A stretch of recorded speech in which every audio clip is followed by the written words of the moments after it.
Good evening. Tonight we're reading Pride and Prejudice by Jane Austen. Chapter 7. Mr. Bennet's property consisted almost entirely in an estate of £2,000 a year, which, unfortunately for his daughters, was entailed, in default of heirs male, on a distant relation, and their mother's fortune, though ample for her situation in life, could but ill supply the deficiency of his. Her father had been an attorney in Meryton, and had left her £4,000. She had a sister married to a Mr. Phillips, who had been a clerk to their father and succeeded him in the business, and a brother settled in London in a respectable line of trade.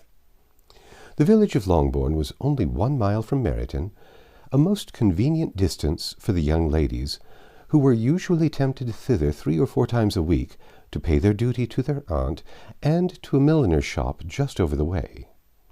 The 2 youngest of the family, Catherine and Lydia, were particularly frequent in these attentions. Their minds were more vacant than their sisters', and when nothing better offered, a walk to Meryton was necessary to amuse their morning hours and furnish conversation for the evening. And however bare of news the country in general might be, they always contrived to learn some from their aunt. At present, indeed, they were well supplied both with news and happiness by the recent arrival of a militia regiment in the neighbourhood. It was to remain the whole winter, and Meryton was the headquarters. Their visits to Mrs. Phillips were now productive of the most interesting intelligence. Every day added something to their knowledge of the officers' names and connections. Their lodgings were not long a secret, and at length they began to know the officers themselves. Mr. Phillips visited them all, and this opened to his nieces a source of felicity unknown before. They could talk of nothing but officers, and Mr. Bingley's large fortune, the mention of which gave animation to their mother, was worthless in their eyes when opposed to the regimentals of an ensign. After listening one morning to their effusions on this subject, Mr. Bennet coolly observed, "From all I can collect by your manner of talking, you must be 2 of the silliest girls in the country. I've suspected it for some time, but I am now convinced." Catherine was disconcerted and made no answer, but Lydia, with perfect indifference, continued to express her admiration of Captain Carter, and her hope of seeing him in the course of the day, as he was going the next morning to London. I am astonished, my dear," said Mrs. Bennet, "that you should be so ready to think your own children silly. If I wished to think slightingly of anybody's children, it should not be of my own, however." "If my children are silly, I must hope to be always sensible of it." "Yes, but as it happens, they are all of them very clever." "This is the only point, I flatter myself, on which we do not agree. I had hoped that our sentiments coincided in every particular, but I must so far differ from you as to think our 2 youngest daughters uncommonly foolish." "My dear Mr. Bennet, you must not expect such girls to have the sense of their father and mother. When they get to our age, I dare say they will not think about officers any more than we do. I remember the time when I liked a red coat myself very well, and indeed so I do still at my heart. And if a smart young colonel with 5,000 or 6,000 a year should want one of my girls, I shall not say nay to him. And I thought Colonel Forster looked very becoming the other night at Sir William's in his regimentals." "Mamma," cried Lydia, "my aunt says that Colonel Forster and Captain Carter do not go so often to Miss Watson's as they did when they first came. She sees them now very often standing in Clark's library." Mrs. Bennet was prevented replying by the entrance of the footman with a note for Miss Bennet. It came from Netherfield, and the servant waited for an answer. Mrs. Bennet's eyes sparkled with pleasure, and she was eagerly calling out, while her daughter read, "Well, Jane, who is it from? What is it about? What does it say? Well, Jane, make haste and tell us. Make haste, my love." "It is from Miss Bingley," said Jane, and then read it aloud. "My dear friend, if you are not so compassionate as to dine to-day with Louisa and me, we shall be in danger of hating each other for the rest of our lives, for a whole day's tete-a-tete between two women can never end without a quarrel. Come as soon as you can on receipt of this. My brother and the gentlemen are to dine with the officers. Yours ever, Caroline Bingley. With the officers, cried Lydia. I wonder my aunt did not tell us of that. Dining out, said Mrs. Bennet. That is very unlucky.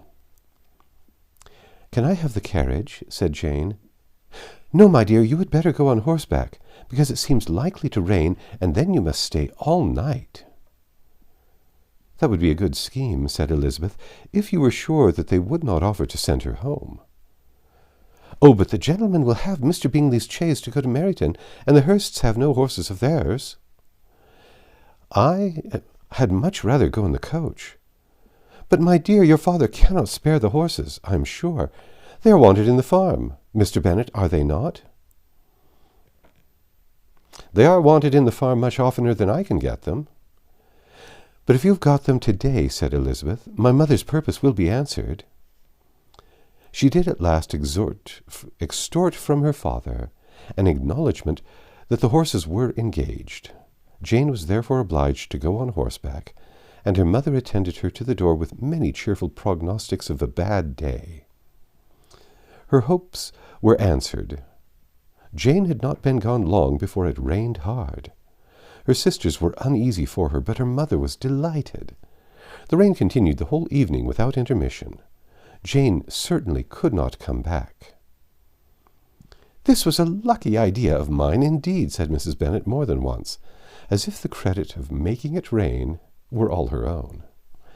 Till the next morning, however, she was not aware of all the felicity of her contrivance. Breakfast was scarcely over when a servant from Netherfield brought the following note for Elizabeth. My dearest Lizzie, I find myself very unwell this morning, which I suppose is to be imputed to my getting wet through yesterday. My kind friends will not hear of my returning home till I am better. They insisted also on my seeing Mr. Jones. Therefore do not be alarmed if you should hear of his having been to me, and, excepting a sore throat and headache, there is not much the matter with me. Yours, etc. Well, my dear, said Mr. Bennet, when Elizabeth had read the note aloud, if your daughter should have a dangerous fit of illness, if she should die, it would be a comfort to know that it was all in pursuit of Mr. Bingley and under your orders. Oh, I am not at all afraid of her dying. People do not die of little trifling colds. She will be taken good care of. As long as she stays there, it is all very well. I would go and see her if I could have the carriage. Elizabeth, feeling extremely anxious, was determined to go to her, though the carriage was not to be had, and as she was no horsewoman, walking was her only alternative. She declared her resolution. How can you be so silly, cried her mother, as to think of such a thing in all this dirt? You will not be fit to be seen when you get there. I shall be very fit to see Jane, which is all I want. Is this a hint, Lizzie, said her father, to send for the horses? No, indeed, I do not wish to avoid the walk. The distance is nothing when one has a motive. Only 3 miles. I shall be back by dinner. I admire the activity of your benevolence, observed Mary, but every impulse of feeling should be guided by reason, and, in my opinion, exertion should always be proportionate to what is required. We will go as far as Meryton with you, said Catherine and Lydia. Elizabeth accepted their company, and the 3 young ladies set off together. If we make haste, said Lydia, as they walked along, perhaps we may see something of Captain Carter before he goes. In Meryton they parted.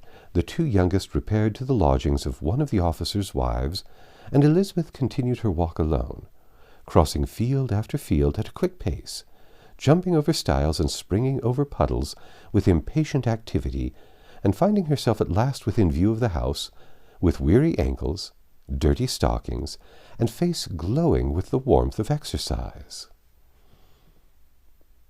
She was shown into the breakfast parlour, where all but Jane were assembled, and where her appearance created a great deal of surprise.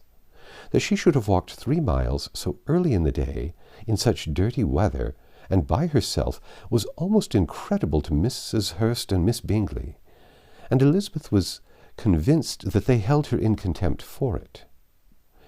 She was received, however, very politely by them. And in her brother's manners there was something better than politeness. There was good humour and kindness. Mr. Darcy said very little, and Mr. Hurst nothing at all. The former was divided between admiration of the brilliancy which the exercise had given to her complexion, and doubts as to the occasions justifying her coming so far alone. The latter was thinking only of his breakfast. Her inquiries after her sister were not very favourably answered. Miss Bennet had slept ill, and though up, was very feverish, and not well enough to leave her room. Elizabeth was glad to be taken to her immediately, and Jane, who had only been withheld by the fear of giving alarm or inconvenience from expressing in her note how much she longed for such a visit, was delighted at her entrance. She was not equal, however, to much conversation, and when Miss Bingley left them together, could attempt little besides expressions of gratitude for the extraordinary kindness she was treated with. Elizabeth silently attended her. When breakfast was over, they were joined by the sisters, and Elizabeth began to like them herself when she saw how much affection and solicitude they showed for Jane. The apothecary came, and, having examined his patient, said, as might be supposed, that she had caught a violent cold, and that they must endeavour to get the better of it, advised her to return to bed, and promised her some draughts. The advice was followed readily, for the feverish symptoms increased, and her head ached acutely. Elizabeth did not quit her room for a moment, nor were the other ladies often absent. The gentlemen being out, they had, in fact, nothing to do elsewhere. When the clock struck 3, Elizabeth felt that she must go, and very unwillingly said so. Miss Bingley offered her the carriage, and she only wanted a little pressing to accept it, when Jane testified such concern in parting with her that Miss Bingley was obliged to convert the offer of the chaise into an invitation to remain at Netherfield for the present. Elizabeth most thankfully consented, and a servant was dispatched to Longbourn to acquaint the family with her stay and bring back a supply of clothes. That's the end of Chapter 7. Come back tomorrow and we'll read Chapter 8.